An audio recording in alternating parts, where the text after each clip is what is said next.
Polavaram Nallamala Sagar link DPR తయారీకి AP సర్కార్ టెండర్లు పిలిచింది. బనకచెర్ల ప్రాజెక్టుపై అభ్యంతరాలు రావడంతో దీని పేరు మార్చింది. అయితే బనకచెర్ల లింక్ తొలి 2 దశలను గతంలో లాగే కొనసాగిస్తోంది.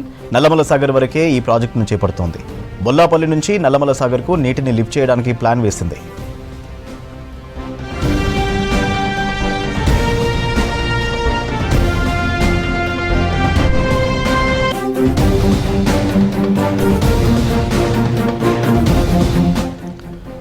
చంద్రబాబు సర్కార్ పోలవరం బనకచెర్ల ప్రాజెక్టును చేపట్టాలని గతంలో నిర్ణయించింది. అయితే తెలంగాణ సర్కార్ తీవ్ర అభ్యంతరాలు వ్యక్తం చేసింది. బనకచెర్ల ప్రాజెక్టు ఆపేలా కేంద్రంపై తీవ్ర ఒత్తిడి తెచ్చింది.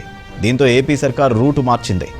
3వ దశలో బనకచెర్లను తప్పించి నల్లమల సాగర్కు నీటిని తరలించాలని కొత్త ప్లాన్ వేసింది.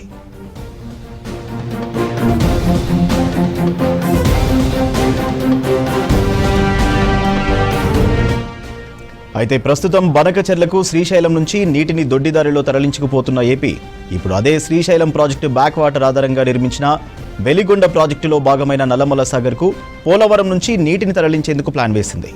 దీనికోసం పోలవరం బనకచెర్ల లింక్ ప్రాజెక్టును పోలవరం నల్లమల సాగర్ లింక్ ప్రాజెక్టుగా మార్పు చేసింది.